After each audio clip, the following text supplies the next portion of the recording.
అదే RTV app వార్తల్ని క్షణాల్లో చదివే అవకాశం ఉంటుంది. ఒక న్యూస్ పేపర్, ఒక టెలివిజన్ ఛానల్ మీ చేతుల్లో ఎప్పుడూ ఉంటాయి.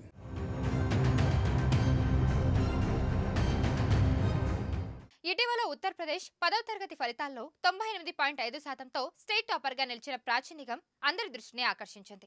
అయితే లుక్స్ కారణంగా ఈ బాలిక ట్రోలింగ్కు గురైన సంగతి తెలిసిందే. హార్మోన్ల కారణంగా ఈమె ముఖంపై అవాంఛిత రోమాలు ఉండడంతో కొందరు ఆకతాయిలు సోషల్ మీడియాలో ట్రోలింగ్ చేయడం మొదలుపెట్టారు. అయితే ట్రోల్స్పై ప్రాచీ నిగమ్ తాజాగా స్పందించింది.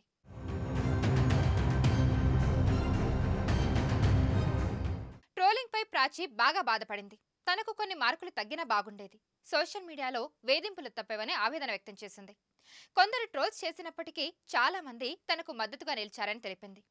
తనకొచ్చిన మార్కులు ముఖ్యం కానీ ముఖం కాదంటూ ట్రోలర్స్కు గట్టి సమాధానం ఇచ్చింది. అయితే అందంగా లేడని, చాణుక్యుడికి కూడా వేధించారని, కానీ ఇవేమీ అతడిపై ప్రభావం చూపలేదని ధీటైన సమాధానం ఇచ్చింది.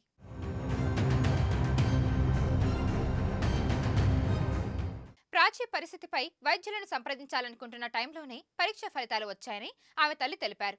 చికిత్స చేసేందుకు ప్రభుత్వం బాధ్యత తీసుకుందని తెలిపారు. కాంగ్రెస్ అధినేత్రి ప్రియాంక గాంధీ ప్రాచీతో నేరుగా మాట్లాడి అభినందించారు.